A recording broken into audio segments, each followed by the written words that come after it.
What are some do's and don'ts of real estate investing that you have experienced or that you would like to share with the audiences? Yeah. So the one of the things I've seen. So I've also seen people lose on investment properties, and I've seen myself use myself as an example. I've did very well in some of the rental properties, and what I've found is that people don't purchase the properties low enough. They overspend, and I think in a market like this, it's even easier to overspend and overcalculate repair costs and stuff. I would say repair costs from 2014 and now are probably about 30% more across the board. So that's definitely purchasing at a very at a safe cost and a reasonable cost is number one. And are you still repairing the property yourself or are you hiring crews now? Yep. So I what I do is I do the just like I would say most landlords probably do like painting and themselves, like small stuff like that. Maybe install a window or a door, stuff like that, minor stuff. But if it comes like to a roof, now contract it out. Before you would catch me like doing the entire roof, but not anymore. Um, Yeah, yeah, Even furnaces and stuff, I contract that stuff out. It's just easier, quicker. got it. Now I'm sure there's a story or two that you can, interesting story that you can share. So can you share some interesting or challenging stories that you had experienced in real estate? Yeah. I say a new challenging story. This is new. And I'm in Michigan, so the laws are different from state to state. But uh, so I did not know that if a tenant files bankruptcy in your property while they're renting it, you can't kick them out for not paying. You can't go through the normal uh, pay or quit, notice to pay or quit process. And when a tenant's file bankruptcy, you have to get that thing called an automatic stay lifted. So yeah, so there's like a law that prevents you from removing them out of that property.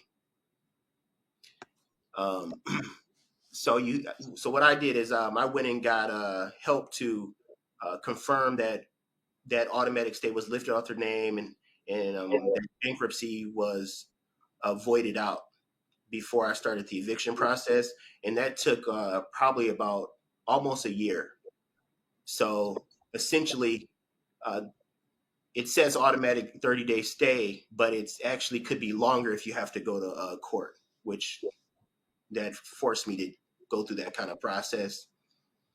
And like I said, you can imagine losing rent for a year, paying for the water for a year, paying insurance, paying mortgage for a year. I lost north of $10,000 in And that you year. have to pay for the utilities while they were in bankruptcy, and are the utilities on your or the tenant's name?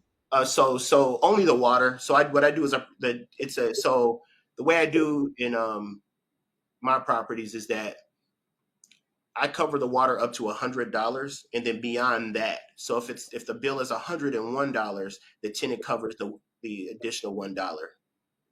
Is there a reason why you're doing the water on your name and covering it up to $100?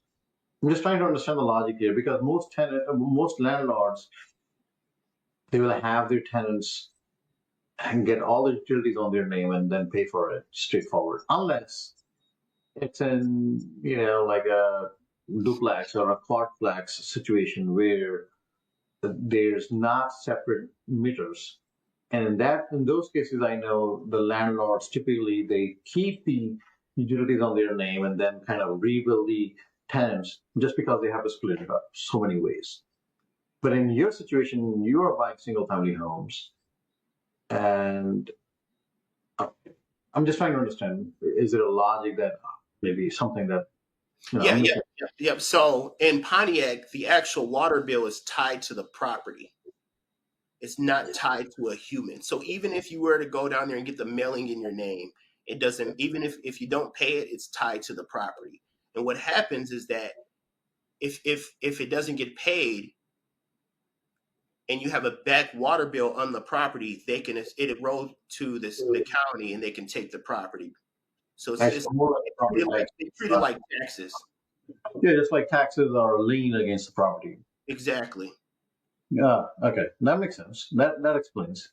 But some property, and I totally so me doing the water cap kind of forces me to manage the the balance on the property, the water bill balance on the property. Some water bills can get. I mean, I purchased a home with a back water bill that was like $9,000. So in auction, so you can, water bills can get real high before they take the property.